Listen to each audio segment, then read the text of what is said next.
pledge allegiance to the flag of the United States of America and to the republic for which it stands, one nation, under God, indivisible, with liberty and justice for all. Thank you all very much for coming tonight. This is our regularly scheduled supervisors meeting for April 27th.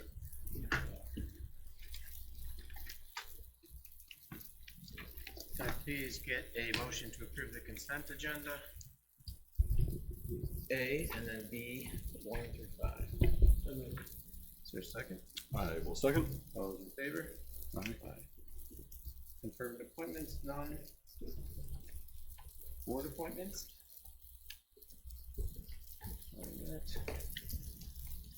Are you running or you want to Sure. take a stab at it or me?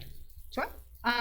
We had one resignation from our planning commission. The chair unfortunately decided to step down this past month following the planning commission meeting. So we do have a vacancy. We had 2 applicants up for consideration, Kevin Foster and Alexis Shaw. Both applicants had put in their resumes and application paperwork at the end of 2025. So these are carryover applications from the initial pool of applicants at the beginning of 2026. Thank you. Do either of you have a recommendation on an applicant? One thing I wasn't sure whether or not we should contact them just to make sure that they're still interested. I don't know if we do that or not, but Because it's been so long, you're saying? yeah, I just want to make sure they're available before we appoint them. Sure, we can definitely Should we- do that. Or we could just surprise them and Call them. Congratulations. you made it. I think we should probably call. Yeah, I agree. Okay. Yeah, we can get a motion to table board appointments to the May meeting. Does that impact anything? Okay. We'll just have to make sure that 3 of the 4 Everybody's there. make the meeting. So Yeah. no harm, that's all. Yeah, you can. Yep. Okay, is there a motion to table the planning commission appointment? So moved. Is there a second? Second, Caleb. All those in favor? Aye. Solicitors report. There are 2 zoning applications in the packet tonight.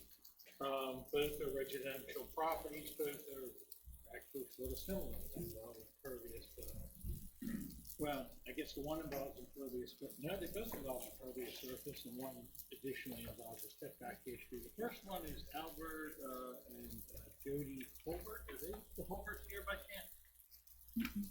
No. Doesn't look like. How about, let's move to the second one. Is the Caitlin, that's not here by That's No, so neither are here. that's my Maybe wife. I'll, what's that? That's Caitlin. That's my wife. Oh, I'm sorry. Oh, well. You're not here. Good that you recognize that she's not here. I think.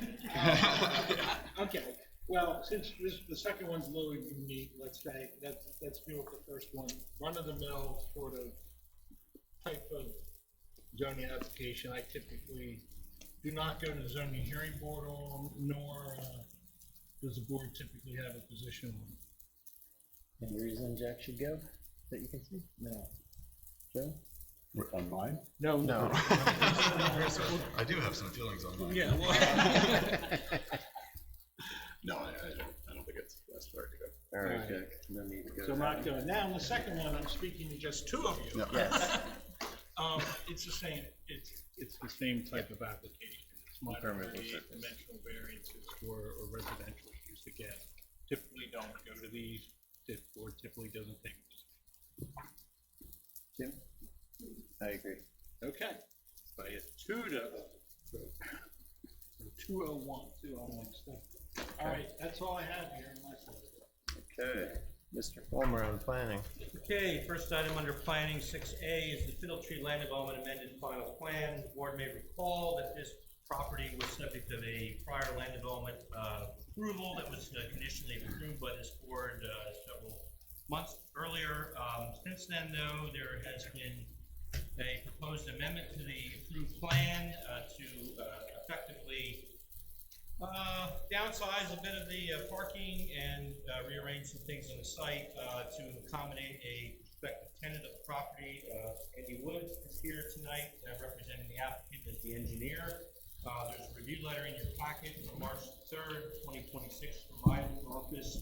Mr. Wood was present at the April the 6th Planning Commission meeting, at which time the Planning Commission did recommend that the board approve the amended final plan subject to compliance with the March 3rd letter.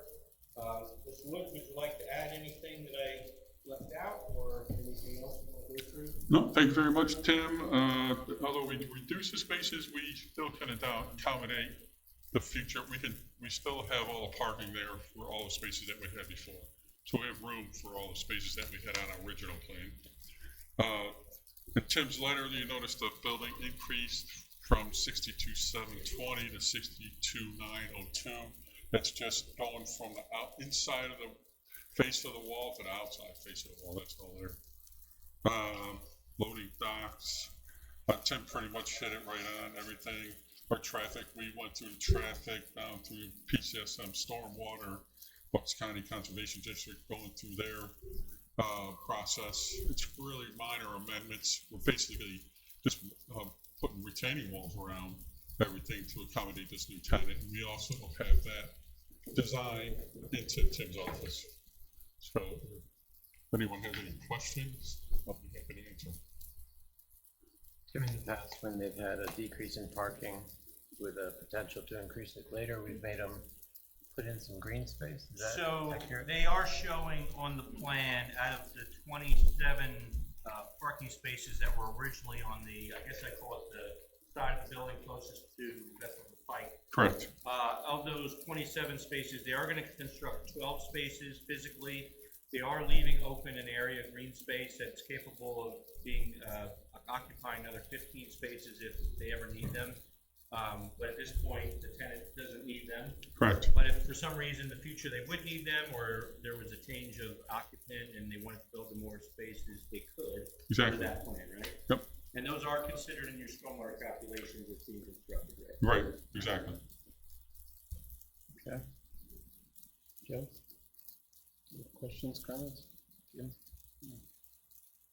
Other than there were like 18 comments on the basins, you're willing to redo those? Yeah, we'll address all those comments. Okay.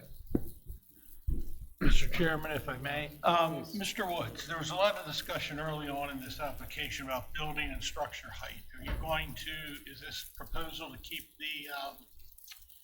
all the buildings and structures at 35 feet or below? The proposal we have on this plan accommodates the 35-foot heights and all of the restrictions on the zoning. Okay, so those 45-foot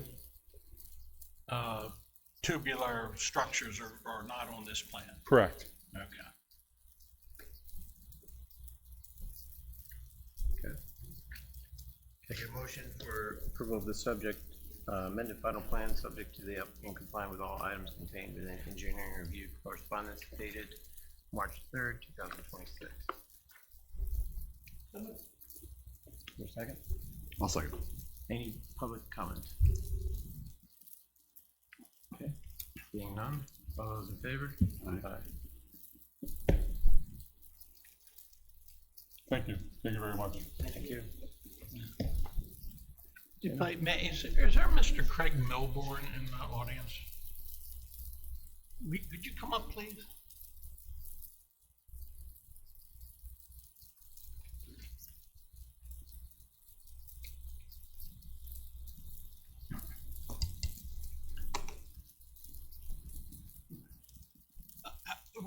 Are you involved with this fiddle tree project in any way?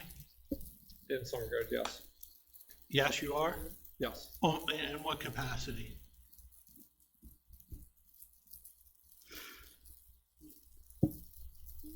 I am working with a prospective tenant. Okay.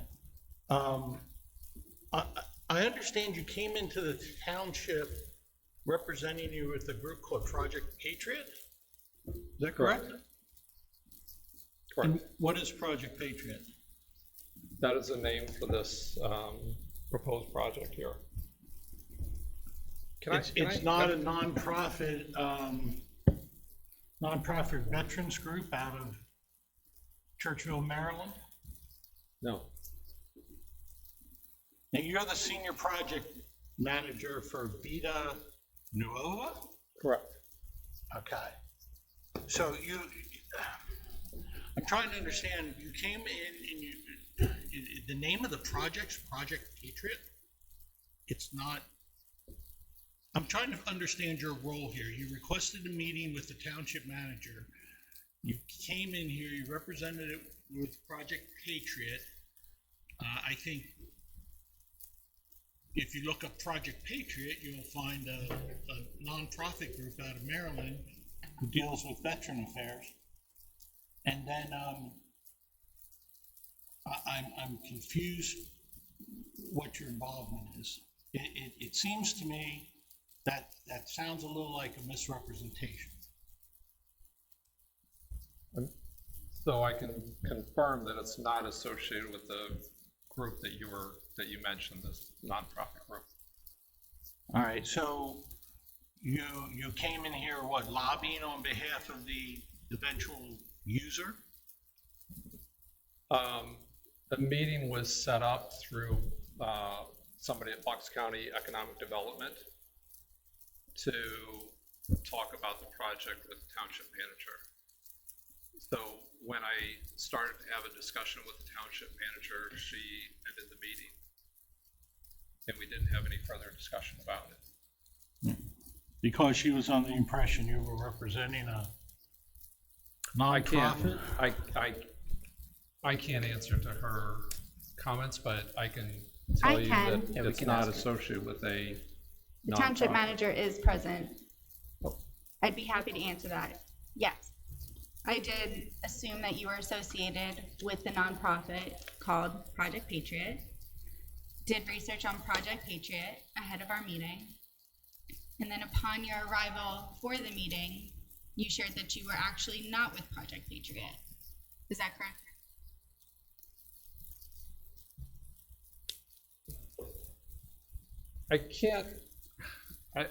I don't want to be misleading, but I don't think that was a project that was being called. So Yeah, could you please explain? I don't know how I can explain. So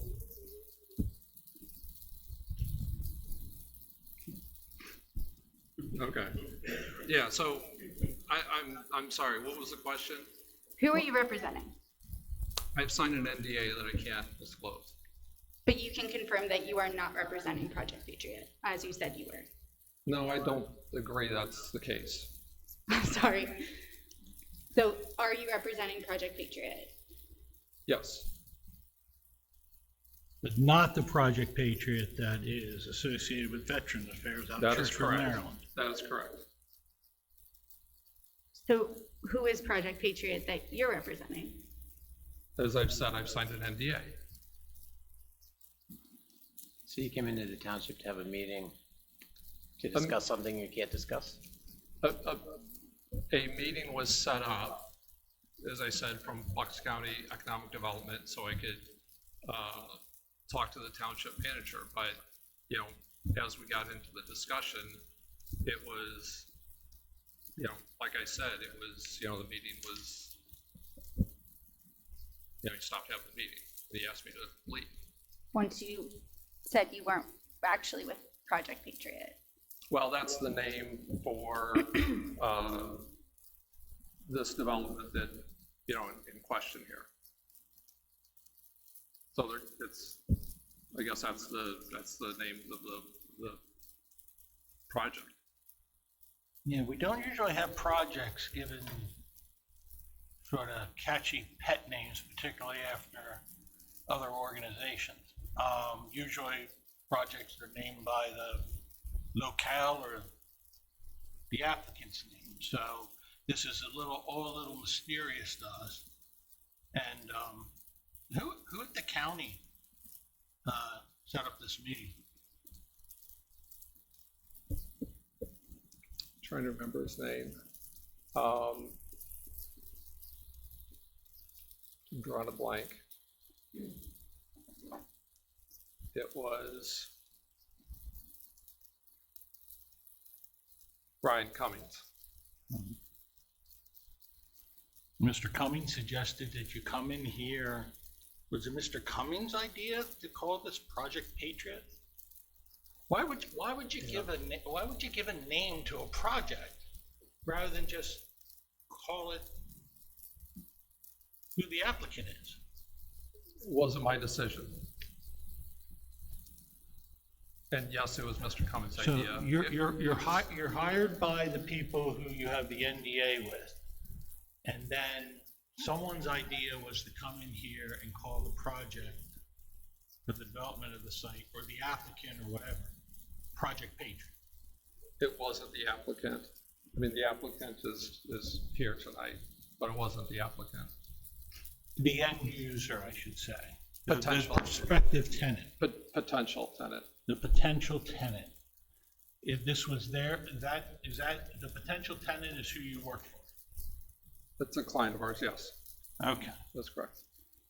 So the mysterious end user who wants to go by the name of Project Patriot is the one who hired you to come have a meeting with the township manager. To what end? What was the purpose of the meeting? I know you said the meeting got interrupted. Why were you here to see the township manager? Well, I think to understand the process that, the municipal process that it's going through. We have engineers. They do this process all the time. They're well experienced. What about the process? It's a land development process. It's largely engineering. That's what I can, so Mr. Cummings recommended I come in here and talk to better understand the process and, understand the municipality, the township a little bit better.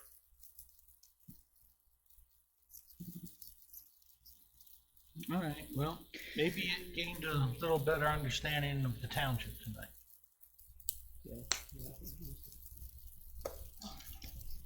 I would like to make it perfectly clear that the township does not appreciate being misled as to what exactly we are going to be discussing and what project we are going to be discussing. We do not hold any bars in that way.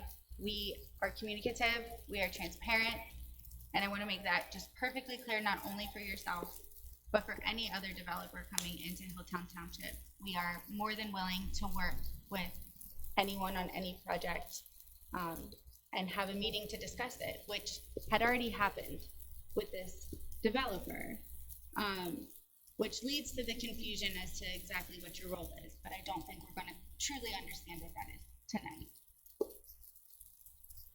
And as I said in our meeting, it was never the intention to mislead. It was under the intention to gain information of the township. So it was never the intent, like I said, it was never the intention of mislead. And it apparently, as the meeting was set up by a third party, in hindsight, not all the information was, shared up front. So I apologize for that.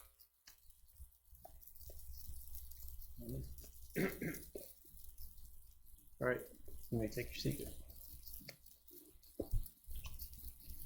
Mr. Fulmer, back to you. Okay, we're off to 6B, McColgan Lot Line Adjustment Subdivision. This project went before the Planning Commission at last Monday night's meeting, at which time the Planning Commission did recommend that the board consider preliminary final approval of the project subject to compliance with the March 2nd, 2026 review. This involves two parcels that were part of a prior subdivision a little over 23 years ago on Fair Hill School Road. Two of the parcels that were involved in that subdivision, there is a land swapping between the two parcels being proposed by the property owners. Effectively, they're not creating any new building lots. There are already a building lot there that hasn't been constructed on yet. There's another one that is already built upon. They're not changing the number of lots in any respect, although they're changing the configuration of the lots.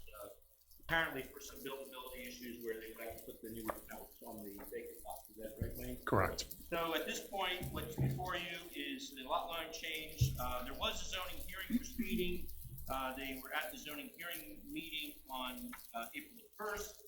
The subject of that hearing was to receive a variance for a flag lot area issue.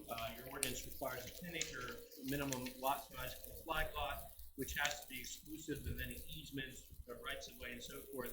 The lots in question do meet the 10-acre gross area, but they do not meet, the one doesn't meet the 10-acre minimum for the flag lot in that area. So they did receive a verbal approval of that. We don't have a written decision yet. The zoning hearing board has 45 days to issue that decision. So we're still waiting on that. So Wayne, I'm going to turn it over to you. Wayne Kiefer from Showwalkers here. He could present anything else or say what you want. No, I think that was a pretty good summary. The only thing I will say is we had requested waivers of frontage improvements, drainage. I know the planning commission recommended approval of some and not others. We would again request all of them. I did have a chance to go back and look at the site, and I think we would be creating more problems than we would solve by widening the road in that area. I'm happy to answer any questions that anyone has. Okay. Do you agree with the plan? I won't put you on the spot. I do not agree with plan. But no other comments or questions. Okay. Okay. Looking for preliminary and final approval for the subject lot line adjustment plan, subject to Tim's letter, complying with all items contained within his letter dated March 2nd, 2026. And you want to also address the waivers, specifically the waiver of the street improvements is Yes. your motion to, well, I guess you haven't made a motion yet, but are you seeking a motion to grant I the think full we, waiver or partially as a blanket? I think we're gonna, is there a motion to approve the waivers for? Granted in full. Granted in full. I will make that motion. Okay. Is there a second? I will second. Is there any public comment? Okay, seeing none, all those in favor? Aye. Thank you. Thank you. Okay, that's all I had under planning. Okay. Engineering. Engineering, I have one item for your consideration. This past Monday of a week ago, we administered a bid opening for the Public Works Road Maintenance Project for 2026. This was authorized at your last meeting to go out to bid.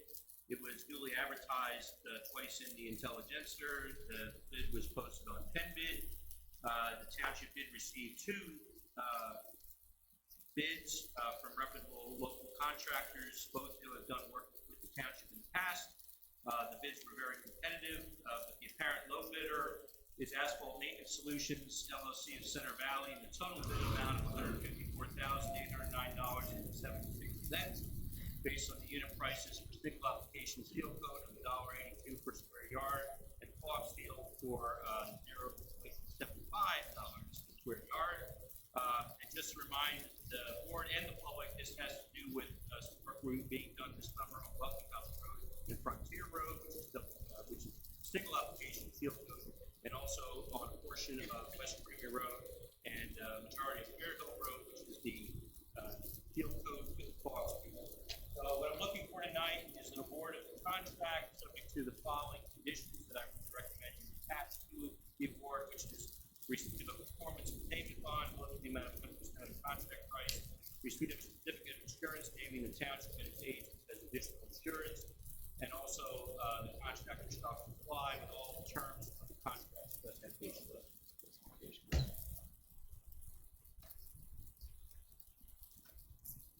Yeah. There it is. Yeah.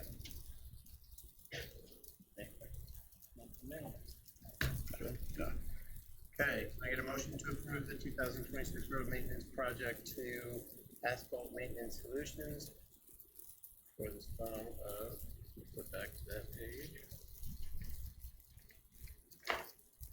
$154,809.76, contingent upon the receipt of performance payment bonds of 100% of the contract price, received certificate of insurance in the township, and its agents as additionally insured, and compliance with all items of the contract specification.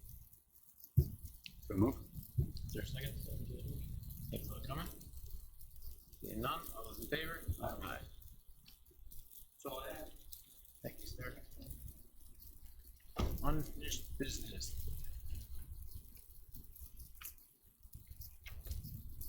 Thank you, Mr. Chairman. Item 8A, motion to approve advanced payment for Shelburne EMS from budgeted line item in the amount of $38,500. Again, this motion is just an advance of what was already set aside for Shelburne EMS, and it would be to make a payment that they have for a piece of machinery on their in their vehicle. I'm not sure if the board would like to hear from Cliff. The chief of Shelburne is here in the event that there are any additional questions. Cliff, you look very excited to step up to the podium. Can only go up. Do You want to step forward? you have anything you want to add, Cliff?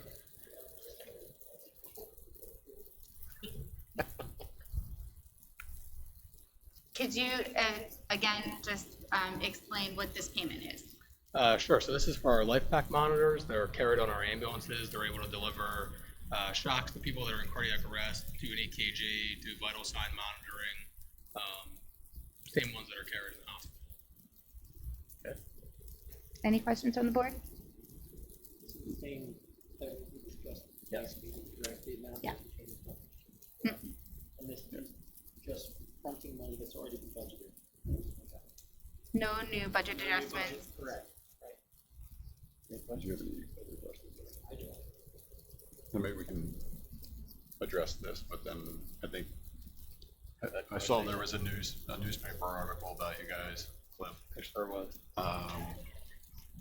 Well, we can make the motion. And we should, yeah. I'm maybe we signing can talk through autographs some of after that the too. meeting, if anybody's interested. Yeah.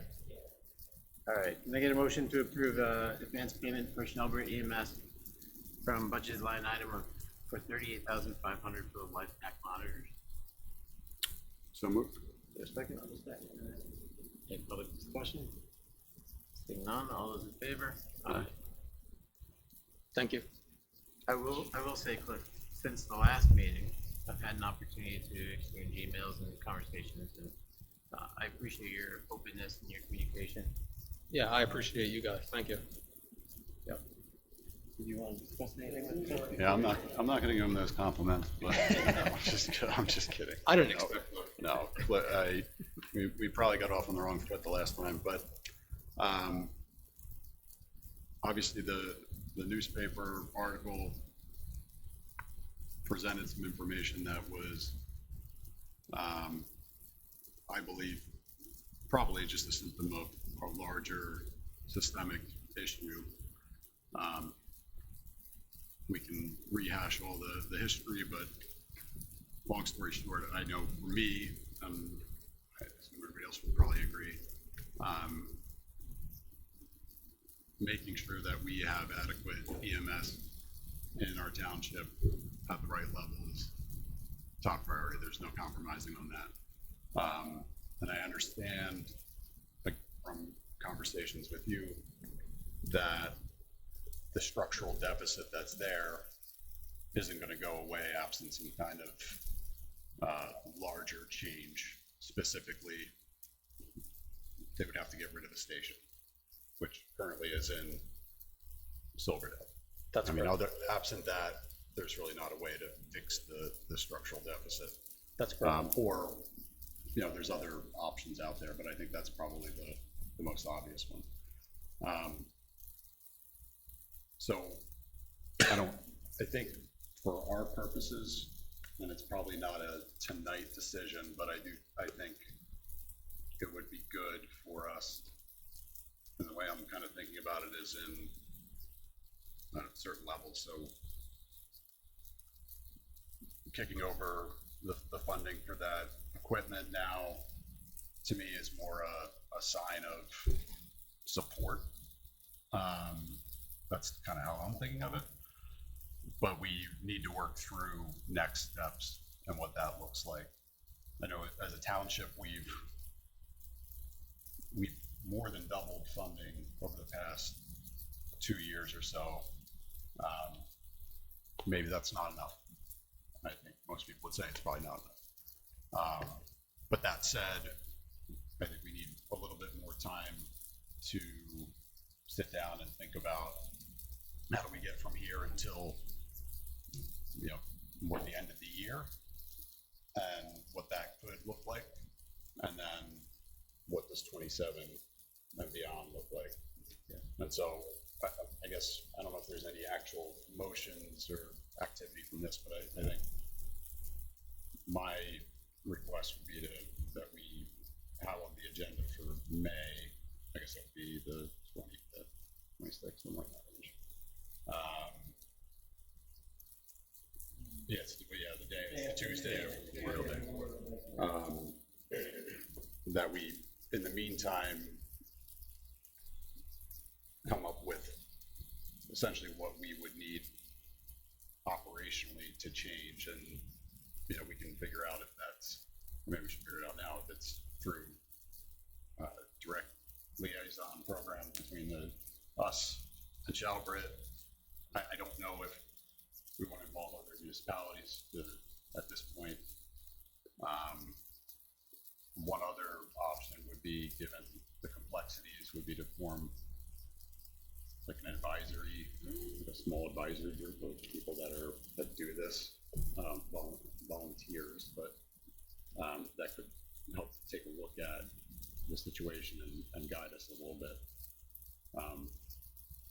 So throwing those out as ideas, but I do think we need to come back in May with, ready to talk through some more specifics on how do we get through the rest of the year.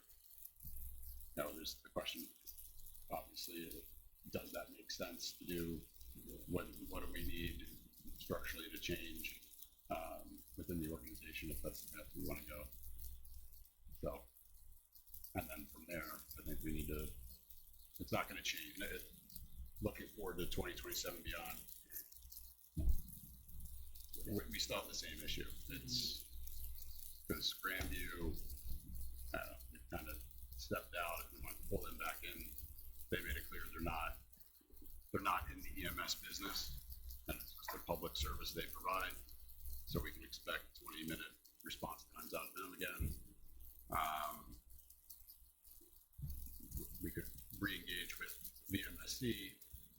We could look up other agencies, but I guess the reality is, in my mind, we have an agency here now with new blood. Yeah. And so we have to make a decision based off all those factors. You mentioned at the last meeting that you weren't the financial person. Do you have that person that we can talk to directly now? Is there We do. You do? We do. So we have a part-time bookkeeper, and my role has now changed to also being the executive director. Okay. So that's changed just a couple of months ago when we got rid of a former board president.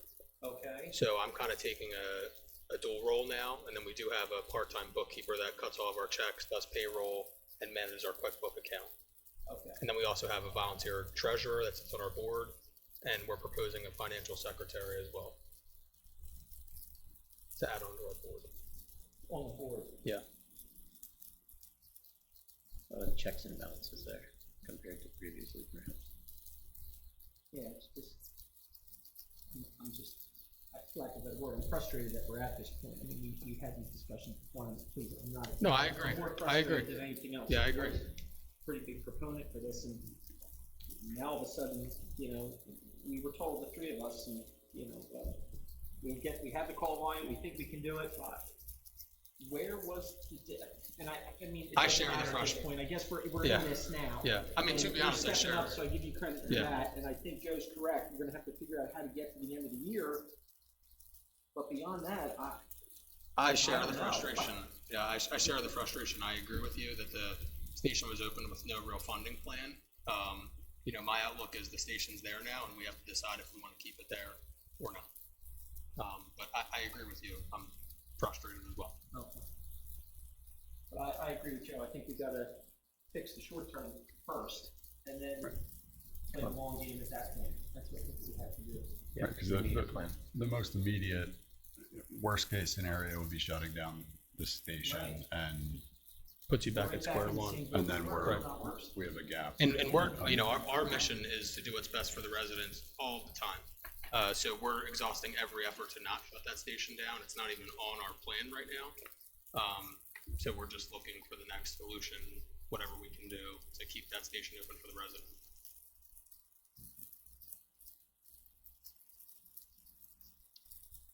So I don't know, how do we, Yeah, what's the? if we, liaison? what do you guys, what do you guys think about, and I guess time is of the essence, but,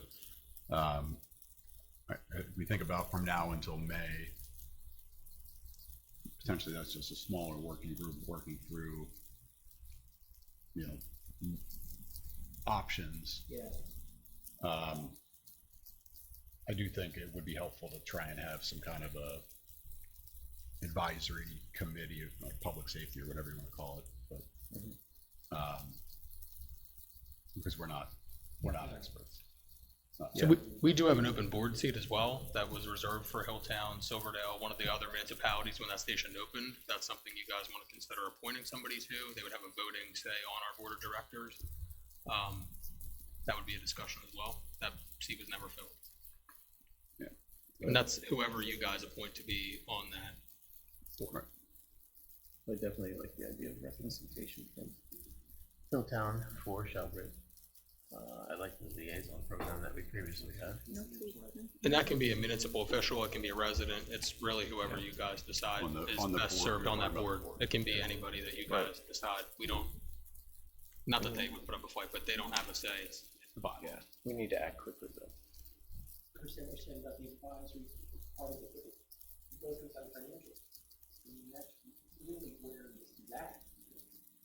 I think the advisory board might help us get the answers. I'm not we saying need you don't to do it, but I mean, Yeah. obviously the focus has to be on the financial portion of it, the majority of it. I mean, that's the bottom line. As residents, you guys probably have a better appreciation for what the human resources are out there. Or do we have firefighters in the community? Do you have people who, to make up that advisory board? You would think at the minimum, if there was an advisory board, you're probably 3 people at the minimum. Do we have those people? I mean, I don't know. One of the supervisors, obviously, I think makes sense. I think it makes sense for Deanna, and then, I don't know, Christie, I don't know.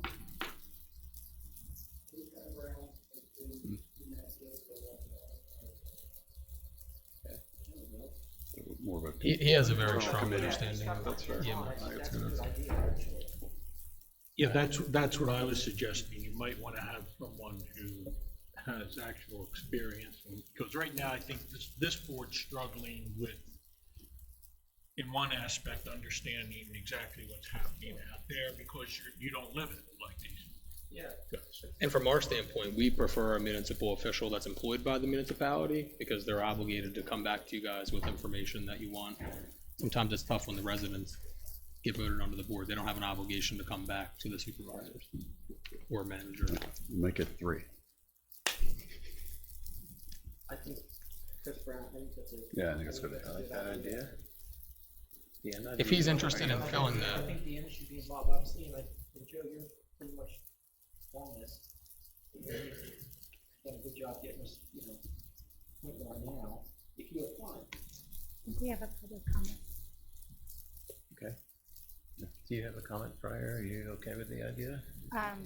Cliff, do you want me to move? can you confirm whether or not members of your board get financial compensation? They do not. There are 2 EMS liaisons on our board that are employees of Chalfont Ambulance. That was written into our bylaws. But they are there just to speak on behalf of the employees to the board. They're like the liaisons between the career staff, management, and the board. But nobody on the board gets financial compensation. Okay. So if you look at our 990, there are 2 board members listed as getting compensation. Those are the employee liaisons. Understood. Thank you for clarifying. Yeah, it was 100% volunteer. Dale, you have a public comment? Come on up. Real quick, would it make sense for someone from another municipality part of that? That's the word, if you become the advisor there. Well, I know they have other municipalities on their board. We This do. is an advisory board more for Hilltown. Yeah, you view this more as an advisory board for Hilltown, Yeah, I was thinking of it more for more for Hilltown. us. We have to make some decisions as We've got to to, make some internal decisions, I think that. Yeah. Dale, there is a group of managers for all the municipalities that are serviced by Shelburne, and we were brought into the discussion, I want to say November January. 25 Oh, was I our wasn't first here for meeting. that. Yeah, you were out. I was out.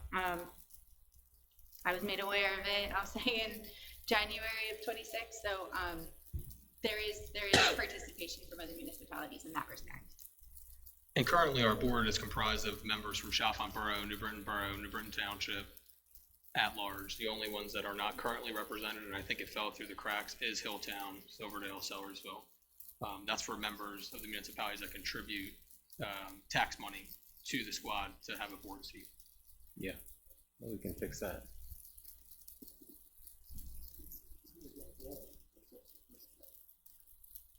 Joe had So if somebody recommended- wants to, if you guys want to appoint somebody to the board, they just have to send, you just let us know who, and they have to send us some information. It's pretty simple for that aspect.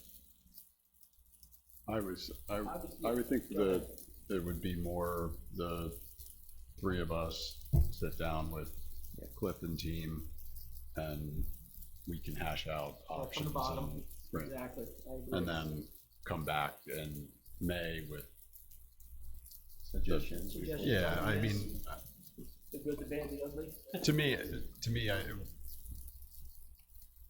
absent some kind of a transformation outside of kind of our control, I think the question is what funding is gonna get them through the end of the year, and what do we want What is that number? in place for that funding? So, to me, I don't want the narrative and out there that Shelburne, we're pulling the plug on them right now, No. and I think to me, we have the financial wherewithal to be able to, at a minimum, get through the end of the year, and in the meantime, come up with a longer-term plan.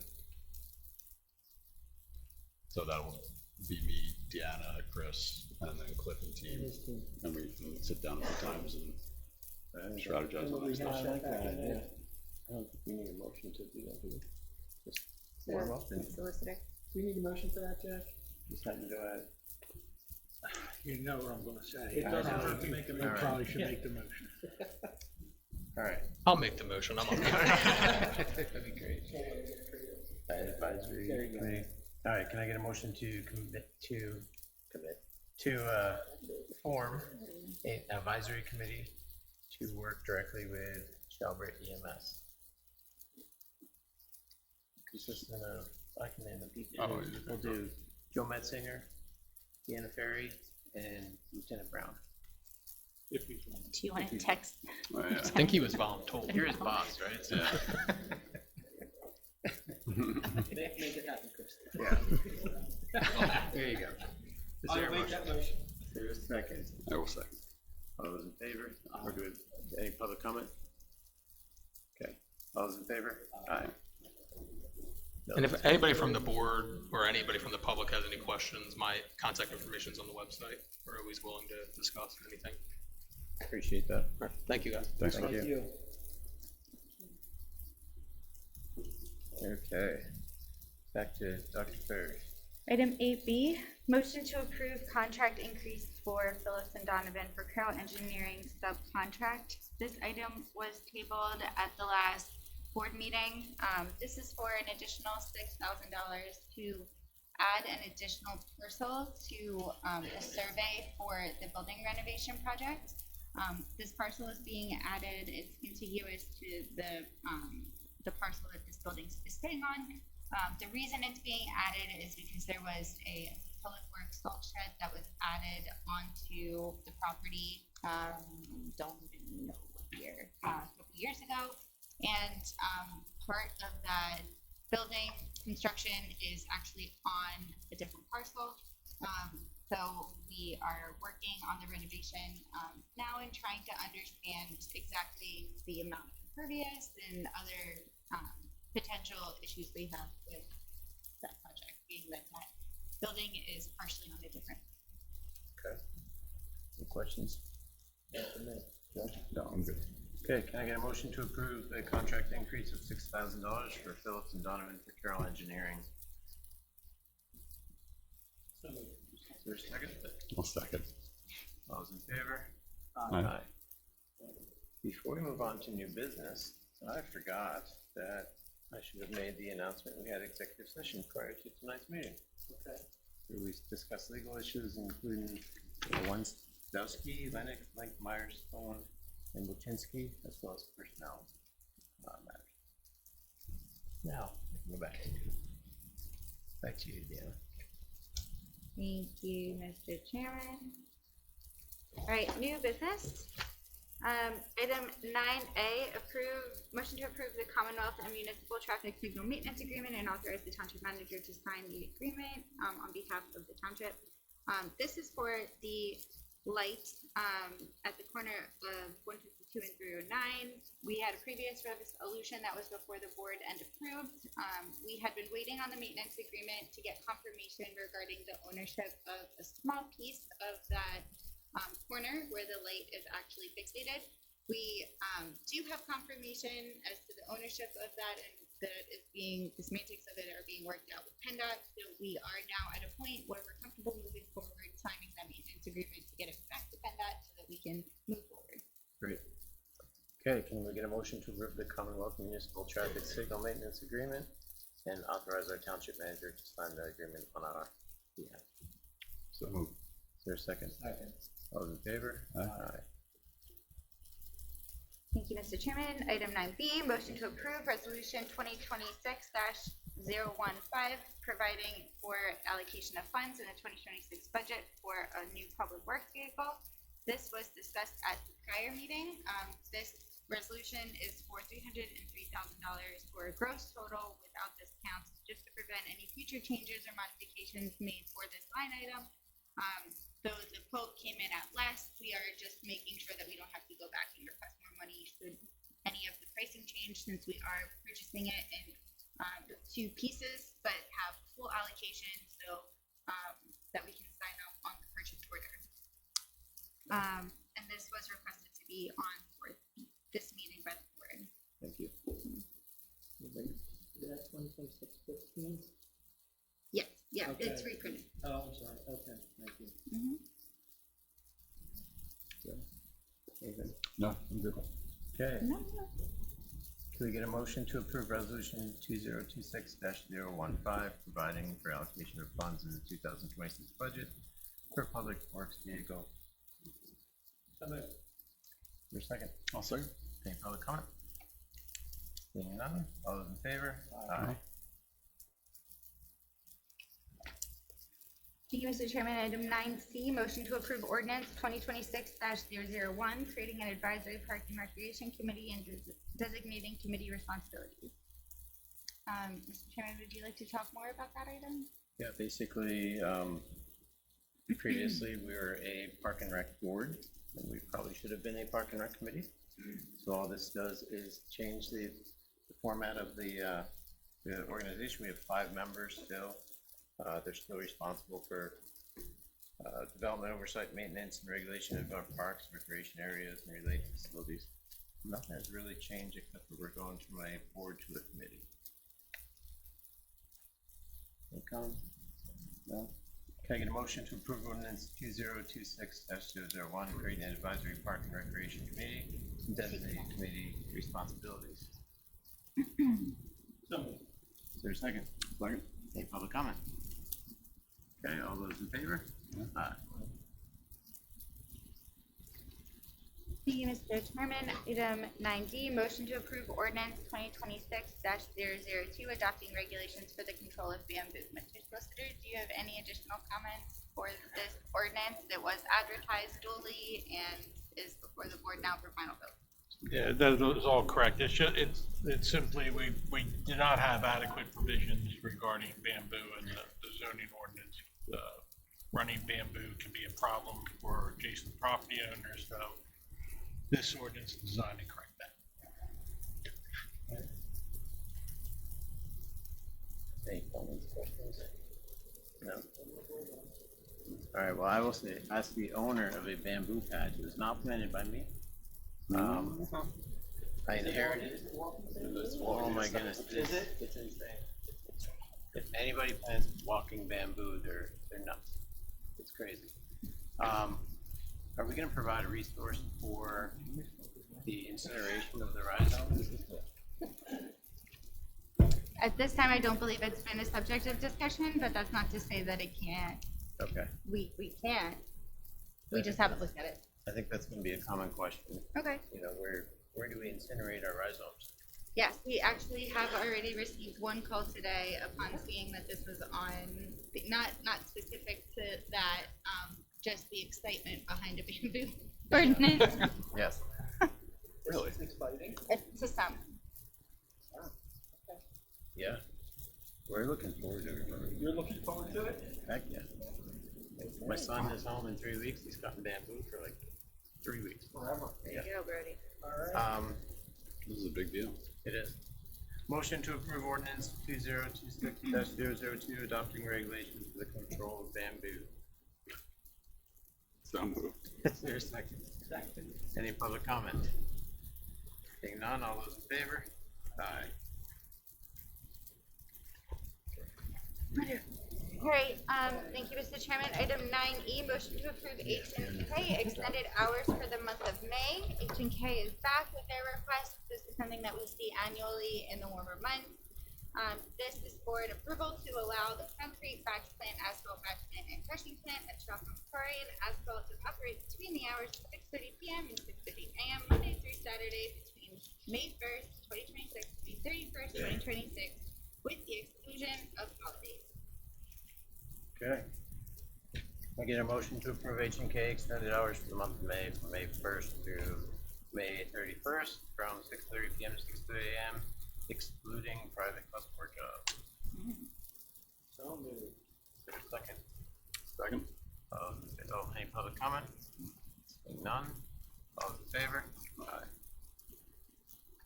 Okay. Dr. Berry?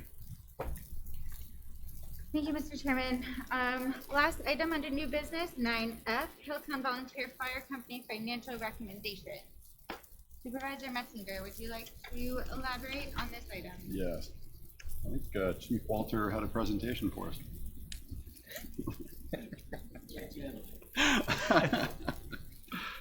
No, so there's kind of two items here. Maybe we tackle the bigger one first. The need for replacement fire trucks. So there are 2 trucks needed that roughly 1.2 to 1.4 million. You good?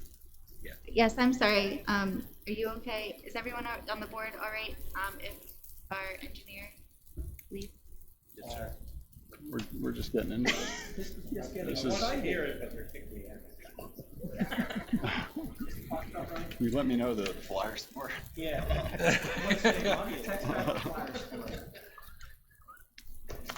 All right. That's fine. Thank you, All Tim. right. See you, Tim. Good night. Sorry. No, all good.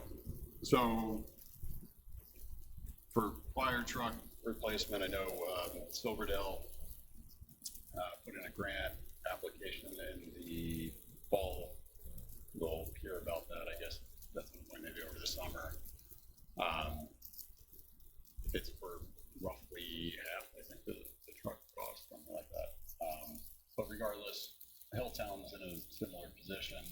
One of the trucks, I think, is from 1991, and the second one is maybe 10 years later, roughly. And they have normally a 20-year life. Correct me if I'm wrong, guys. And so there's also a pretty significant lead time. So from moment of order until delivery is, now, ranges in years, but 2 to 3 years, maybe even more. So that said, knowing that those capital needs are out there, they have aged apparatus, repairment costs are going to continue to increase, which is part of, I think, why we're seeing some budget issues this year. I wanted to see what options we had for the fire trucks, and I think the main areas that we can help first and foremost would be on grant support. Deanna, correct me if I'm wrong, but is the LSA, is that the bigger grant? One of them is, whatever Silverdale applied for is, I want to say it's that one, but maybe I'm wrong. I believe that one has varying, you can ask for a range. Oh, okay. So I wanted to see if, one, we can get organized from the township perspective and figure out which grant we want to put in for and work with Jelly Labs to, I guess we have to normally like write a letter of recommendation, not recommendation, but like a request on behalf of the fire department.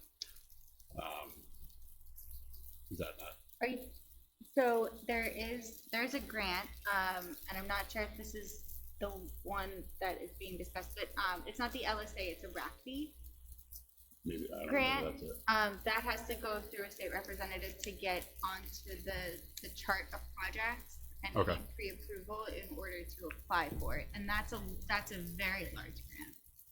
Okay. That can be multi-million. Well, they don't want that. Oh.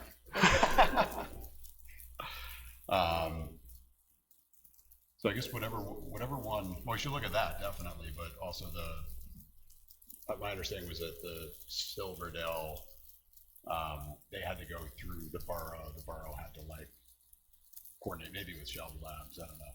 Okay. Maybe it's the same grant, but yeah.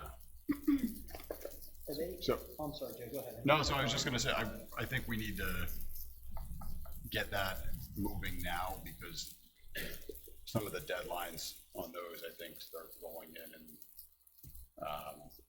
in the coming months here, so we don't want to miss getting on the list similar to Silverdale. Yeah, how labor intensive are they? It depends on the type of grant. Okay. It also depends on how many departments we're including. As you all know, I have the quarterly meetings with the chief and our fire departments. So I had fully intended to go through all of the grant options with all of our fire companies at our next meeting. If we are putting in for, say, multiple departments, if we're doing like a joint Silverdale, whoever needs apparatus equipment, then that might be a little more labor intensive in terms of the application. Are you suggesting the town should fill out the applications for them, or do we hire someone to do this grant writing? I'll defer to Deanna. I don't know how crazy the process is, but So I believe Hilltown Fire Company, and correct me if I'm wrong, has a grant writer. Well, we can pay for it. okay. We've utilized that numerous times in the past, sometimes successfully, sometimes not. It's the same thing. Okay. How much is How that? how much is that? $2,000. Whether you get it or not. So, I guess if you don't have any issue, my thought would be to take the administrative burden off the drafting process and get somebody to help draft it and review it, but get that paperwork in.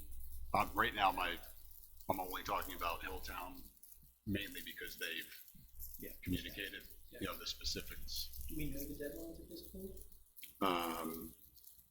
I do have it. Okay. It's not off the top of my head. Do you feel, have you done anything grant writing wise? You have. You feel confident? I know, not in this, but do you feel, take a look at it and? I would be happy to help all of our fire departments with their grant writing or, helping to review. Obviously, I took the time to review grant opportunities that we have coming up. That's part of our role, is to help. So. With your busy schedule, if you felt you wouldn't have the time to do it, I'd be in favor of hiring the grant writer. I can't Instead of say having it. the fire department do it if that's legal and allowed? I don't think I would be able to give equitable time to all of our companies, and I Right. don't think that that's necessarily fair. Right. You see, I think for $2,000, and we get the help and then chooses it. Yeah, that person, that company. Yeah. You can get us all that information. I'd rather put the bill. And- And then the second part of it that we'll need to make sure we're kind of thinking through is, and I don't know if you need to put the order in, we'll have to confirm this, if you have to put the order in before you apply for the grant. I don't know if that's the case, but if that is the case, then we need to be ready to go. Okay. That is the case? No, they're saying no. It's not? No. Okay. No, because if we didn't get the grant, what would we do? You need to give them pricing, and some of the grants require at least, like, rolling those protective apparatus. So Silverdale submitted last year, they're gonna find out this fall. So we're looking at a year. Just before we even find out. So the question, Can they make it a year with your current? well, it's a year plus Right. 3 to whatever.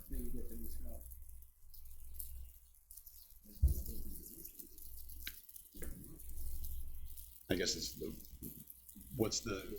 an assessment of what the state of the current trucks are. And if, in my mind, if they can't wait that long, then we need to start looking at other avenues to fund an acquisition of a truck sooner rather than later. Pull from our reserves, get a loan. Yeah, I guess we need, the first step is to find out how long the equipment can last before there's issues. And replace it prior to issues. So I think, I got really quiet in here. I'm just thinking, I'm not, I'm just thinking. This could also be something that we can loop in with me, Deanna, and Jim. Come back in May with, but I mean, obviously, I think regardless, we should move forward with whatever grant. Yeah. Is the Agreed. most impactful and make sure we're not gonna miss Find out deadlines. set up for on the this. deadlines and Yeah. any letters or whatever they need. And then we'll scenario plan from there on what happens if one of the trucks goes down now. Right. So, is that, Oh, no, you don't have to have it. Okay.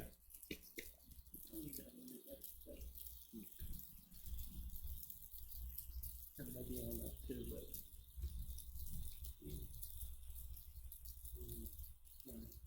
I guess, I think we gotta get that. yeah, first step for your advisory. First board step, will yeah. be with the find fire out first departments, Grants and things like that, and go from there. see what the But need is. I'm in agreement if there is a, you know, well, obviously there's a deadline and something, but as far as hire somebody to rate the grant, I'm in favor of that when we get to that point. Absolutely. all right, cool. So then, we don't have to change, so we don't need to change our motion from earlier about the committee, No, you're rolling it back to back. but For the next meeting, would you like, we don't currently have it on the budget, but, I mean, we would be able to allocate it.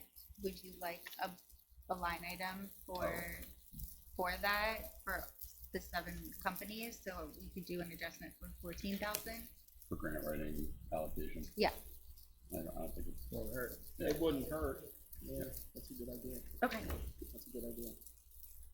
and then we'll plan on coming back in May with, you know, options on grants, deadlines, what does the township need to do?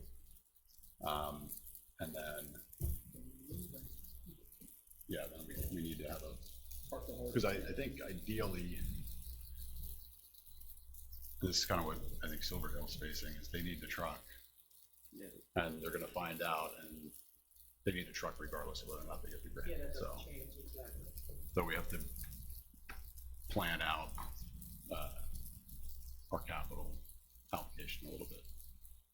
So payment's not for 3 or 4 years, maybe it's every year we pull a chunk and stick it at that. But I think we just gotta get that process going. That was really the primary. Okay. Do you want to ask a quick comment? Is there any public comment? Come on up and state your name. Yeah. That's all right. Good evening, everybody. I'm Diane Stahl from Regency. I tend to come out on Monday nights. It's slow at my house on Monday nights, and this is entertaining sometimes. I just wanted to say thank you, a public thank you to the EMS squad, the Shepherd squad, who visited Regency about a week and a half ago, and I recognized some of the guys tonight. Fantastic presentation. We learned a lot. We are probably not the largest consumer of their services, but we're right up there, given our density. So thanks to the squad. Another thanks to Supervisor Metzinger for leading some initiative tonight and bringing knowledge and plans to finding out more about what we as a community and what the Hilltown leaders can do for not just sustaining financial health, but growing the financial health of our first responders. It's becoming more important. And yeah, thank you for starting. I'll be back in May to see what you're doing. Thank you. Thanks, guys.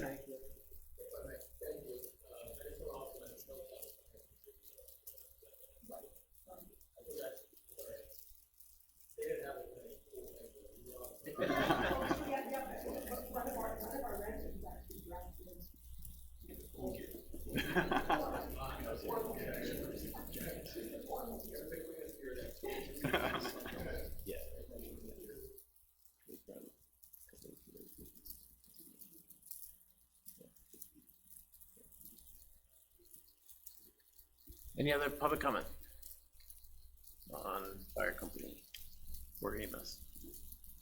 Okay. Moving on, Chief.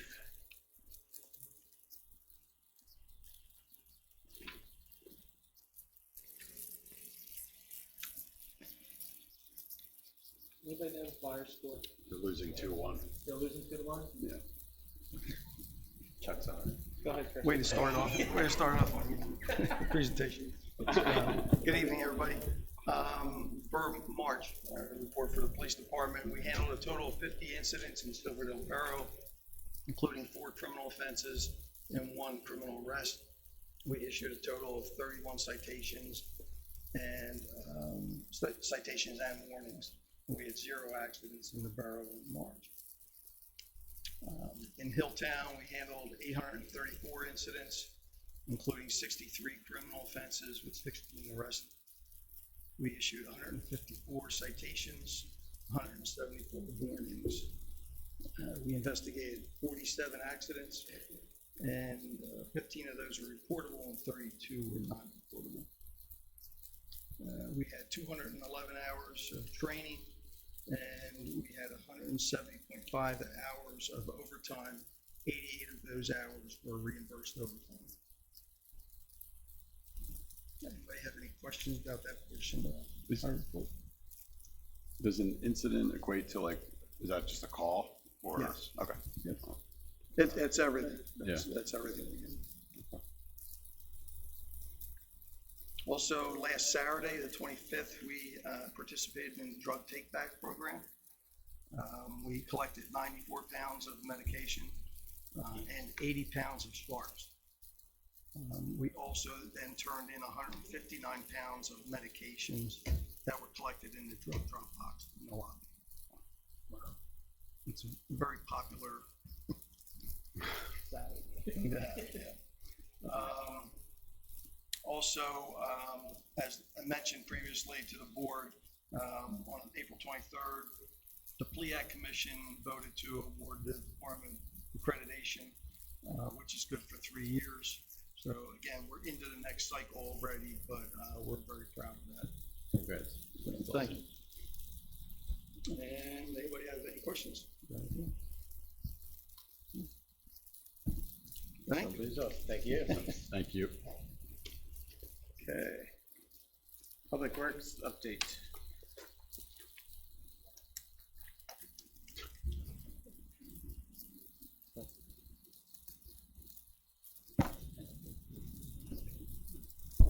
Yes, sir. Thank you for having me. Here comes the exciting stuff. So, as Tim mentioned earlier, with the road program being approved and getting budgeted for moving forward, we have some road maintenance stuff. We're doing some milling and some patching on Fair Hill Road. We're doing some milling and patching on Frontier Road ahead of our summer maintenance program starting. Also, in the past 3 weeks, we made a big push for repairing inlet tops. I know it sounds pretty boring, but there's about 1,800 of them in Hilltown. So it's every spring, it's a surmountable pet task of rehabbing them after winter. We hit them with the snow plows. They get, deteriorated from rock salt and all that kind of stuff. So usually on an average, we could do about 20 every spring, and we're right on pace with that. So a lot of them were just reconstruction, save on cost and all that kind of stuff. So there was 7 of them that fully needed to be repaired, and we were able to do that. We had a pipe on South Percy Road along with an inlet structure we were able to get done. So we've had a busy last couple of weeks. So that was it. Thank you guys very much. Can you stay up so you can talk Surely. about the next thing? And during this meeting, I have a guy questioning the lights on the basketball court. So, when do they turn on? So right now they should turn on, I believe they're set about 7 o'clock. 7? Yeah. Is it Zach? Pardon? Zach? No. Okay. He always texts me to leave them on later. So if you guys want them reset, we can make them come on earlier, we can make them later, or it doesn't matter. Okay. All right. Any questions for Bud? Bud, on Park and Rec update, the Community Day of Service on June 6th. Yes. Do you want to discuss anything with that? So I was actually over at Scarlet Oaks today, just discussing with George tree donation and stuff like that. So he's going to give us 10 cherry trees. So we're trying to go with eventually over time when the trees grow in, like a Washington DC kind of theme of just having a section of Fair Hill Road Park just be cherry trees. I think it'll look cool over time. We're working with the Parks and Rec Committee to install some benches ahead of time so that we're able to plant our trees through our Travis Manion Foundation Day of Service around those benches. So we're excited about it. Okay. So it'll be June 6th. We're starting at 9 o'clock. I know that I think Dublin's Community Day is at like 1 o'clock, so we're going to be done by then and get it out of the way. Be fun. Okay, in the next Park and Rec meeting in May, we're actually going to walk the trail. Yes. With you and pick out what we think are good locations for trees and benches. Yeah, and then I also have 2 of my younger guys who are really plugged into the park system, Mike, Cantlin, and Harrison. They're going to come and just be there as well. We're bringing one of the benches over that we have pre-assembled so everybody can kind of see them, gather the size and all that kind of stuff. Just, it gives you a better idea so we can start spacing them out so that, they're 6.5 feet long, so. That's great. Yeah. Okay. Thank you, Bud. Thank you. Back to the Park and Rec update. I was not at the last meeting, unfortunately, but I know the motion came up to approve 7 cameras, and they are the stationary ones, not the AI ones that we had discussed last month. We are waiting for a concrete price from the gentleman who is selling them to us, but the motion was to approve them, but not to exceed the $12,900. Is there any? How about software for communicating and all that kind of, is that all Everything part of it? on. Do we have a written everything That's what we're getting. that's coming, okay, Yeah, all right so- then. So we're not piecemeal, it's all one. Yes, and instead of something that will record the information if we save it on the cloud, so Chris and his team will have access to it if they need it. So I'm more than comfortable tabling that until we have the exact numbers from the gentleman next month. Yeah, 'cause You guys are. If it's on the cloud, do they require internet? So it actually comes off your cell service. I know, it's wild, right? There's no need for Wi-Fi in the park. These cameras are actually run off of cellular service. So transport it to that. That's kind of a new way that they do it. so. Well, Chris would have access on a laptop, Okay, but the actual data transmission is over cell service instead of Wi-Fi. And the reason they say is Wi-Fi is really questionable at certain times. In cellular service, once it's set up, it's set up. So that's how they, everything, you know. everything's in there. Kit and We Kamal. should double check, just make sure everything was good. Yep. Make sure we're good. Yep, we're gonna have an option to buy the cameras outright as well as lease, and that'll be something we can consider in that. Okay. So, if you would want, we can make a motion, since Jack's here still, to, table the Civic Park camera update till next month. Is there a second? I will second. All right, all those in favor? Aye. What else do we have?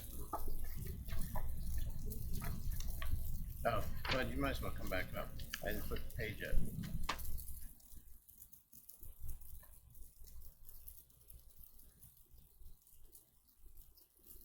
Basketball court resurfacing. Yes. Now, that was discussed at the parking rec meeting? Yeah, we discussed it. We got some prices on it. Just gathering information more or less. There's two sections of it.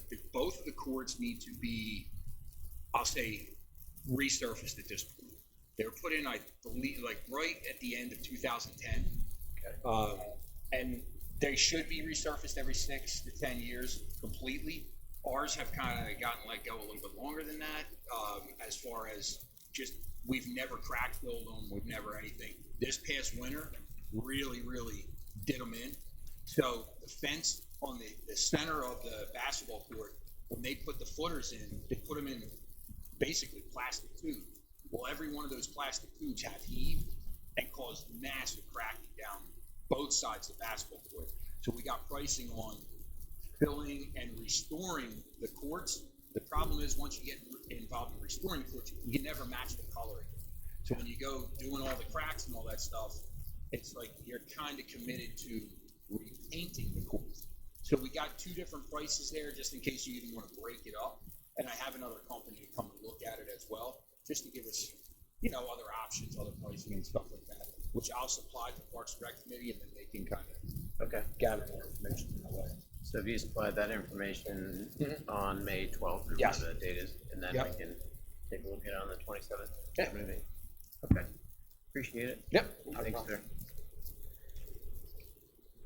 All right, managers update. Thank you, Mr. Chairman. I'll try to make this brief because it's already been a pretty long meeting. But wanted to give the 2026 budget update for Q1. So this format's a little more concise than what we've gone through in the past to try and cut to the chase on some of these funds. So we'll go through each fund just where we're at, and I'm going to focus on expenses. So for the general fund, we're at about 21.5% spent, which is exactly where we would anticipate to be at this point of the year. Major spending categories we're seeing are payroll, staff overhead, professional services, snow and ice removal, and insurances. Next is the Park and Recreation Fund. I know that there had been some points of confusion as to what the difference between Rec Capital and Park and Recreation Fund is. So essentially, Park and Recreation Fund covers all of the maintenance of the parks year to year, whereas Rec Capital are more of the upgrades that we're seeing come from recommendations out of the Park and Rec Committee. So for Park and Recreation, again, expenses, we're at about 23.18% on target.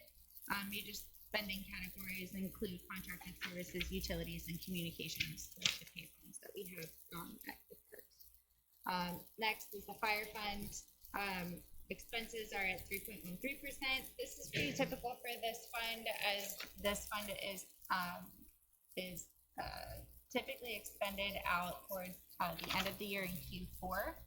Once we have numbers for the service and major spending categories up to date and up to this date are insurances.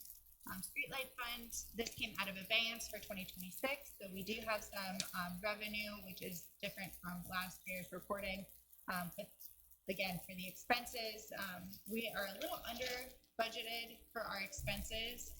We did budget for this year at an increased rate, anticipating an increase in electricity costs.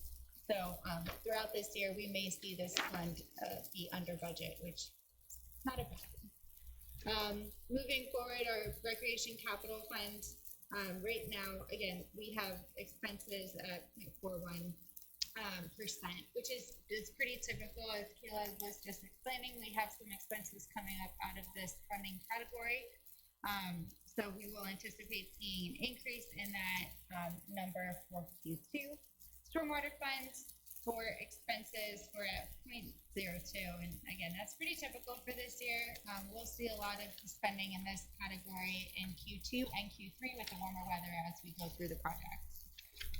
State Highway Aid Fund, we're at 12.25, which is standard for this. We have a lot of our de-icing materials come out of this fund, so we see some expenses in Q1, especially this year, having it be a bad winter. A bad winter.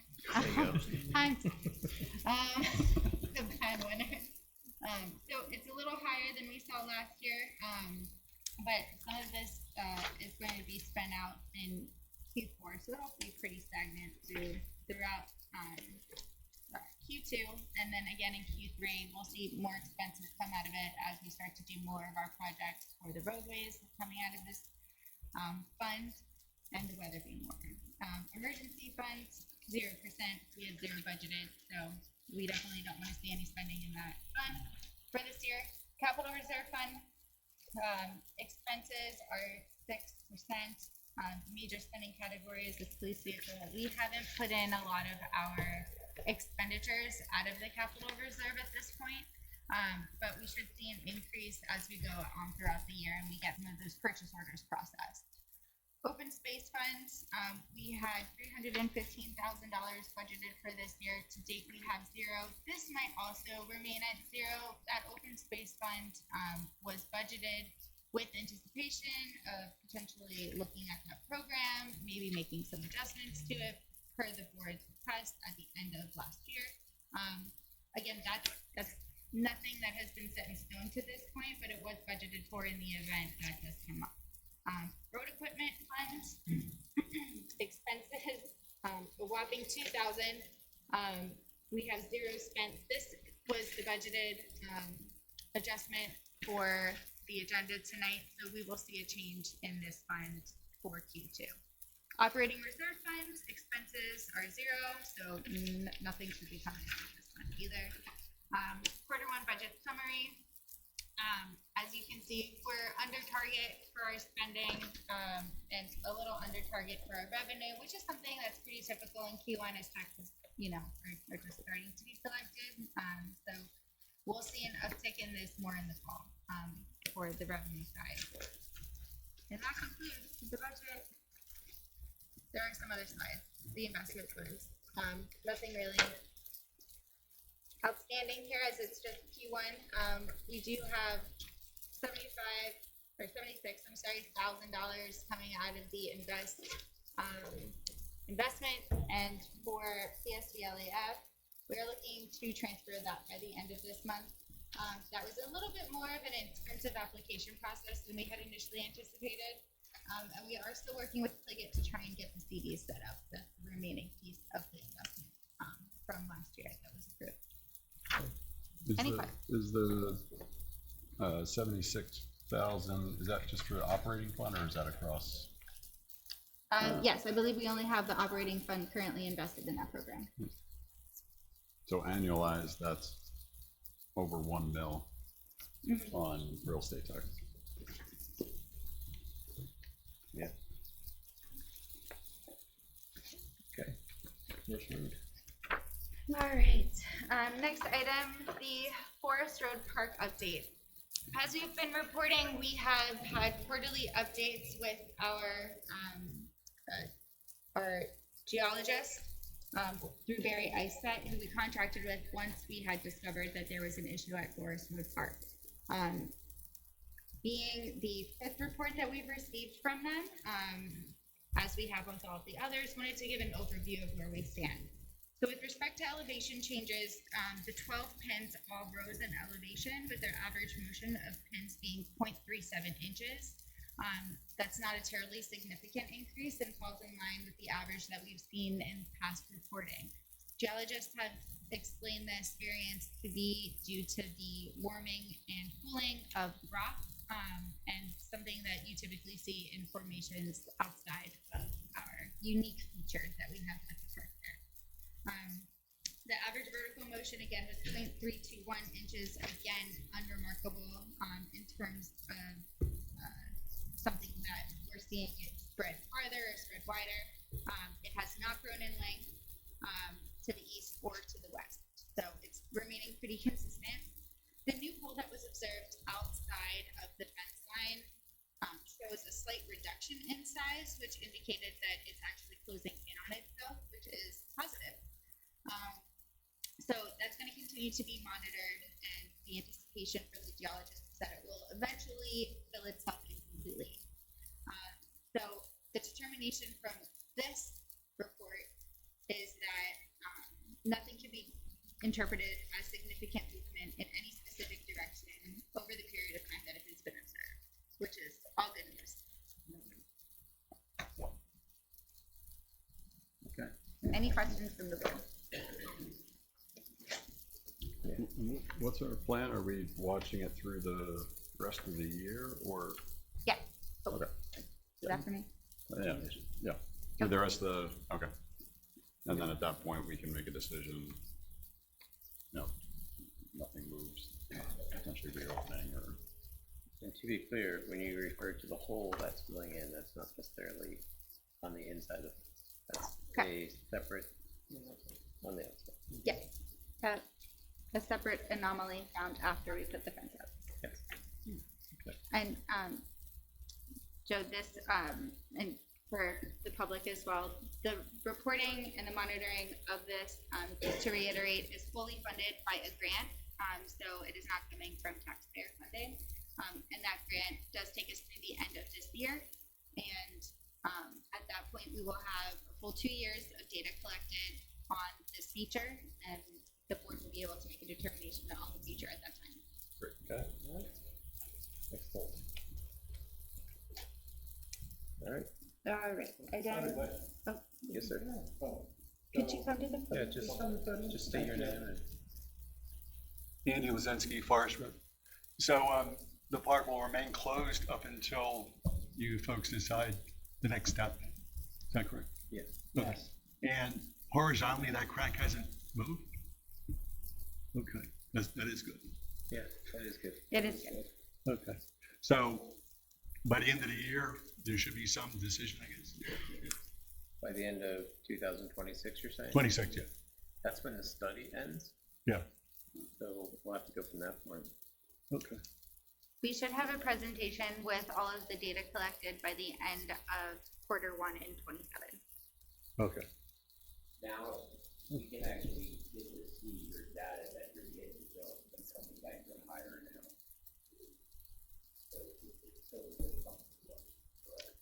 So until we have, oh, sorry. Can we have your name, please? Yeah, just. Yes. My Sorry.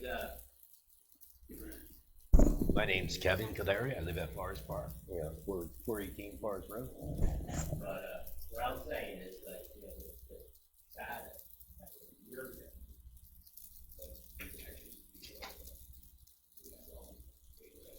Yeah, have you been able to share the data with the residents on Forest?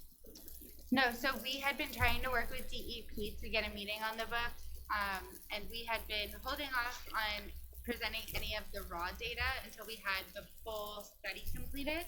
That way, when we're presenting the information, it's not piecemealed. And at that time, once the study is completed, then the board would ultimately make the decision whether or not, and in what format. You know, right now we're doing. Oh, okay. Okay. Have you had any correspondence with DEP as far as them attending a meeting? No, so Representative Shelby Ladd's office was moving forward, trying to work with DEP. Their stance has remained the same, that they. We should kind of reach out and run with Patrick, that was really. I mean, we would be happy to correspond with the state representative's office if that's something that residents would like to do. I know that there were some meetings while I was out on maternity leave with the board here and State Representative Labs. And we can continue that if that would be something that residents would like. We can coordinate that, no problem. So a question on the, they still continue to dynamite. Yeah. They'll still continue to do that through the end of the year. Yeah, DEP, please know, well, from what we initially heard, DEP says there's no correlation between the two, so they have permission for the quarry to continue to bust. Okay.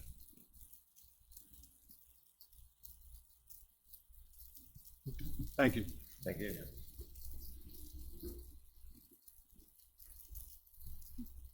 Okay. Item 3C, we have 2 civic requests that have come in. Just as a reminder, civics line item had started in 2024 for nonprofits and other events that might be going on in the township, an opportunity for the board to give back to the community specifically. And this year we have $10,000 budgeted for civics request, which is the same amount that we had budgeted for 2025. In 2025, we had only utilized $2,000 for civics. So this year, trying to make more of a point to put it on the agenda specifically so that we can get that money back out to the community. So our first request is for Wines on the Hill Festival for the Hilltown Township Volunteer Fire Company. Being that we have representatives here from that group, if you guys want to come up and talk about it, now's the time.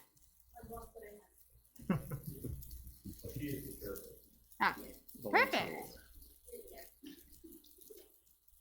Thank you, gentlemen. Hi, everyone. I'm Ashley James, in case you don't know me. I am the secretary for Hilltown Township Volunteer Fire Company. I'm also one of the co-chairs for this year's Wines on the Hill Festival. I think I brought it to your attention before, but this is an annual fundraiser that we do. It's our largest fundraising event to cover costs that Joe Metzinger kind of described earlier, just helping with some budget restraints. This is our 13th year doing it, and we heavily rely on our sponsorships that we get through this event. That is kind of the main money maker, in addition to ticket sales that attendees pay for a day of, drinking fun alcohol, trying new wines and new beverages, and then also, if you're not into that, trying new local vendors or listening to local music. So we just wanted to kind of solicit some interest, sent you guys a letter just letting you know that this is happening, and if you're willing to provide some, that would be cool. You're looking for a donation, what amount, what dollar amount are you looking for? There was included, I think, in that letter, a list of breakdowns of each of the sponsorship levels. I don't know if... I have a letter for advertising. For advertising? Okay. Yeah. Advertising sponsorship level. There was nothing else in the packet of it? Okay. Okay. Could send us more. Yeah, we can send you more information. What I'm trying to get at is there's different sponsorship levels. So this year we're rolling out a new one, pavilion sponsorship. So you would get your logo on the pavilion, and we would get, and that's, so our sponsors bottom line range from $100 all the way up to, I think it's $1,500 for music, but at most that sponsorship is taken up right now. We'd be looking for $1,000 at most. but there's different levels in between. So if we offered you 1,500, you only want 1,000. Listen. That's what I just heard. Yeah. Jimmy's back there gonna kill me. I want to think of it. Okay. We can give you more information if you want, or if you want to think on it, that's totally fine. Like, Yeah, when is your deadline? May 31st. Yeah, that's ultimately the deadline, and that's basically just to make sure that we have a good view of how much we can spend, to put on this event. You want to send us that additional information, we can make a decision on it once we have that. Yeah, we'll send you out the outline of all the different sponsorship levels and what you can get for each of them. Yeah. That'd be great. Yeah, we appreciate it. Thank you. Motion to table. Yeah. I get a motion to table the civic request for Wines on the Hill Festival until next month's meeting, May. So moved. Is there a second? Second. All those in favor? Aye. The next civic request comes from Sweatshirt of Hope, which was recently approved to be held in the township. This request does have levels as well, ranging from 25 to 2,500. Is there anybody here representing Sweatshirt of Hope? I don't believe so. Pardon? Is there a discussion, gentlemen? What have we done in the past? Do you recall? I don't recall. I remember talking to them. I don't know if they asked for money. I don't think they asked us. I don't think so. Is there a dollar amount that makes sense in your mind? Yeah, you can weigh in as well. To spread the wealth, I would keep it under 5. Maybe, there you go. An even 4.99. An even 4.99.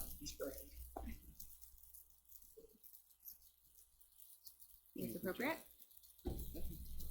I do too. Yeah, I'm going Yeah. Wait, what's you suggesting, $4.99? No. Okay, the $2.50. $2.50, yeah. Just but it did have interest. Sure they wouldn't say no to it. Correct.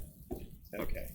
Do you agree with that? Yeah. Okay. Can I get a motion to approve a contribution of $250 to Sweatshirts of Hope for 2026? Is there a second? Second. All those in favor? Aye. Great, and the last item under manager update are upcoming events. The next upcoming event for the township is the Hilltown Township Senior Resource Day, which is held at the municipal building, and it will be on May 12th from 10 to 1. We will have tables and representation from the Hilltown Historical Society, Penridge Community Senior Center, Register of Wills, our police department, our tax collector, Senator Lab's office, Representative Lab's office, Senator Coleman's office, PT Solutions, and the Bucks County Area Agency on Aging.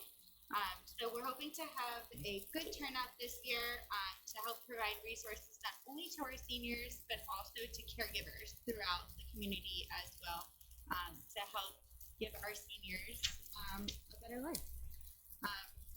And then the final event that I wanted to bring up is Hilltown Township's America 250 2.50-mile fun run, which is an event specific for this year for America 250. So this event will actually be at the Fair Hill Road Park, and we'll be utilizing our new trail that Public Works completed last year. I'm not sure that we'll have themes on our trees yet, but the event is going to be on July 3rd at 9 a.m. And it's going to be kicking off the Penridge Community Celebration. So there's going to be a number of different events and celebrations on the 4th of July weekend within the Penridge region. So we are looking to kick that off on July 3rd with a nice 2.5-mile run. That's what I was going to ask. Exactly how much running is still fun? Okay. 2.5 miles. There is a $10 registration fee, which will cover medal and a t-shirt. And we will have registration info posted to our website and Facebook page by the end of this week. That's all. Thank you. That's great. Supervisor comments? None? Public comments? Yeah, come on up and tell us your name. I'm Amy DeLellis. I had Hi, spoken to Amy. you Yep. earlier. I live at 744 Church Road, one of the busiest intersections in Hilltown Township, besides 309. I would request a traffic study done for installation of speed limit signs on Mill Road, as there are none. So technically, it's a 55-mile-an-hour street.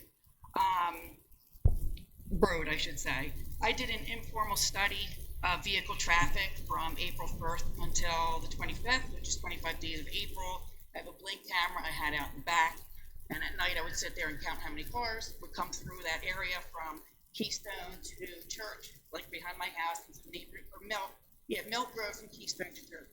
And there's about 198.24 cars that come through there on a daily basis. Wednesday is the busiest travel day of the week, as you all know. So that is the busiest travel day according to the survey I did. I would like an informal survey done. If I can walk up here. I highlighted the section of the road. This is road number 2415. That's the corner of 2412, all the way down to 2415, and it's 0.66. Thank you.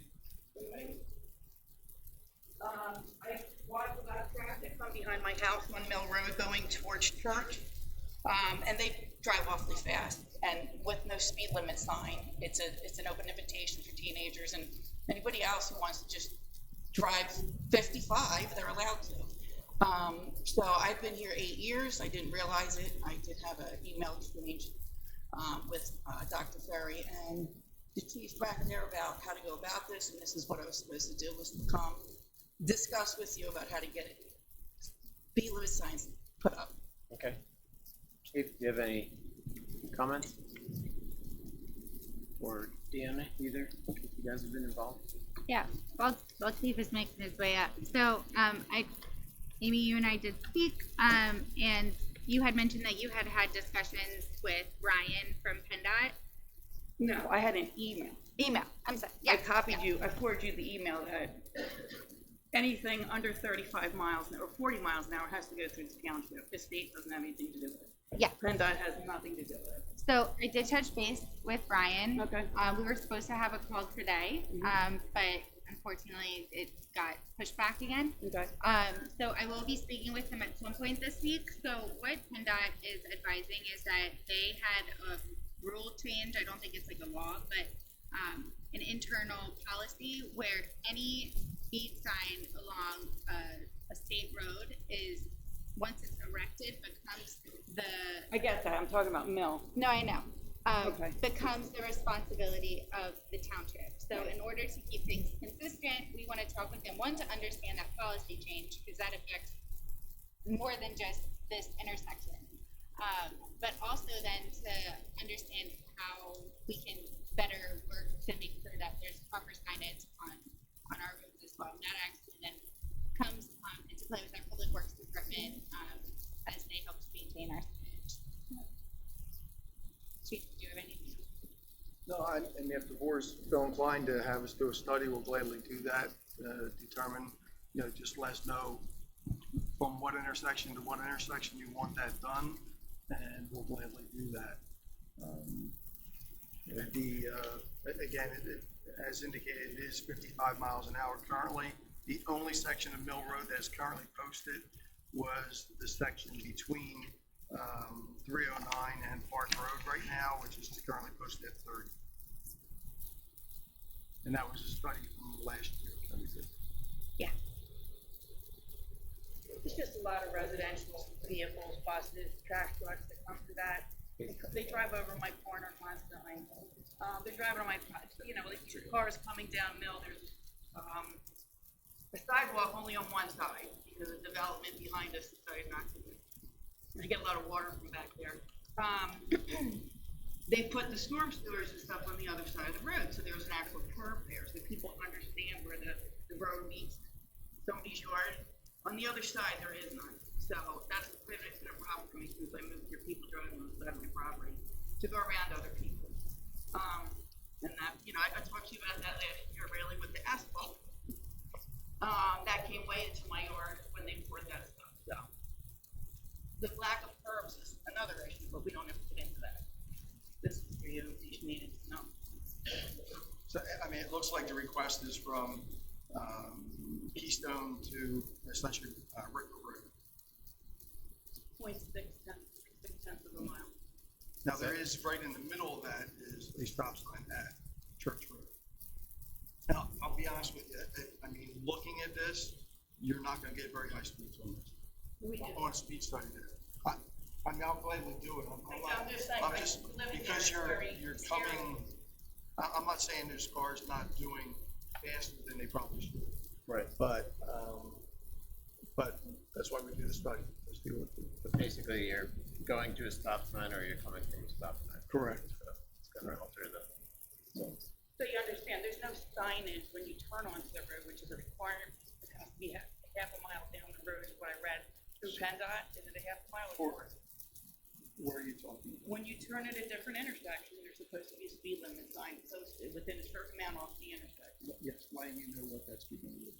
Right, so there is none, and that's what I'm asking for. Whether there's a stop sign there or not, it doesn't matter. The point is when people come around that corner, they're doing 40, 45 miles an hour, and then they hit the stop sign and they're in Church Road. So if they knew what the speed limit was when they got from Mill Road to Keystone, when they come down a little bit away, people park on the street right there because there's curbs. They fly. I live there, I know what it looks like. So that's why I did what I did with counting cars. I mean, I don't have a traffic camera to sit here and say this is how fast they're going. I know by speed how fast for the most part people are going. They live on that area for so long, you can tell how fast people are going. But for stop signs behind the house, when a teenager's back there, they're flying up and down the street. It would be a considerate thing to do to put some, because it is a largely residential area over there. I don't think anybody's disagreeing with you that they go excessively fast. No, absolutely. It's just a matter of determining what the speed study would determine. If it determines that, the average is, the 85th percentile is 40 or 45. Right. I mean, that's fine, but it's only going to be for that section unless the board wants me to expand that to other sections of the road. What makes most sense? I mean, we have the section already between Bethlehem Pike and Park done. My inclination would be to eventually work it all the way out to 152, but maybe take it in steps and maybe go between Park and Rickert Road right now and see what we do. And that would be internal, correct? Yes, we Sergeant do that all internally. And I do it in segments so that we would know what the issues are in those segments. So we wouldn't be allocating this additional funding. Yeah. For it. I have no issue with that. Okay. And that way we at least try and make it somewhat consistent. Yeah. That makes sense. We have no issue with it. Okay. Thank you. Thank you. Thanks for your time, I appreciate it. Yeah, thank you. Thank you. Okay. Public comment.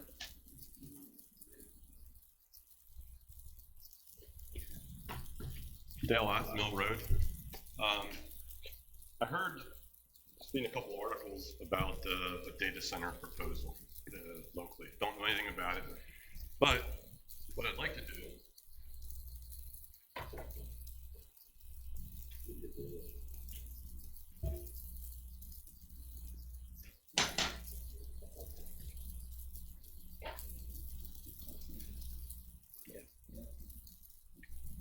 I work for one of the largest engineering companies in the world. We actually have 72 offices worldwide. Our line of businesses deal from anything from water purifications, dams and levees, roadways, bridges. My line of business that I work in for the company is pharmaceuticals, but one of the biggest growing companies, part of our line of business is data centers. Our company has grown the data center aspect of our company 62% in the last year. And I can't speak to all the idiosyncrasies about data centers, but I did reach out to some of the engineers that do work on that and our global vice president for marketing. And I just wanted to touch base on some of the things. The one project that's in front of you is our recent win. It is the largest, will be the largest data center in North America. It's being built in Louisiana, and it's one of our company's recent wins. Most of these data centers utilize solar panels for subsidize their electricity that they require. But solar doesn't work in the evenings, and these things run 24 hours a day. The bigger problem with these things are the vice president of the global marketing said, your electric bill will double if these things are in the local areas. Simply on the amount of draw, what the power companies do is they raise the rates to compensate, and that affects everybody. Bigger issue is the cooling capacity of these things. Most of them, the best situation for what we have there in Louisiana is next to a bayou, and the water supply can be utilized. Geothermal, not the best thing to do. You want a very large pond to where all chillers to produce. Another issue with these, the technology changes monthly. These chips that are in these servers are outdated faster than they're developed in the next year. With these new processing speeds comes higher heat, more cooling requirements for them. Bottom line, for what you have in front of you are some of the little line items, but our vice president, again, global marketing, told me specifically, while these facilities are key aspect of our company's growth, you do not want them in your local community. So, just for reading purposes, whatever, I don't know if you can expand on any of the proposals or the zoning things that were going on for this proposal or not. So, thank you. Thank you. Any other comments? Yes, sir. Mine just really quick. I was talking with Chief Walter. If you guys have an interest in having an ambulance in the QRS at the 5K or the senior fair, we'd be more than willing to provide both. Thank you. If that's something you guys would like. Thank you.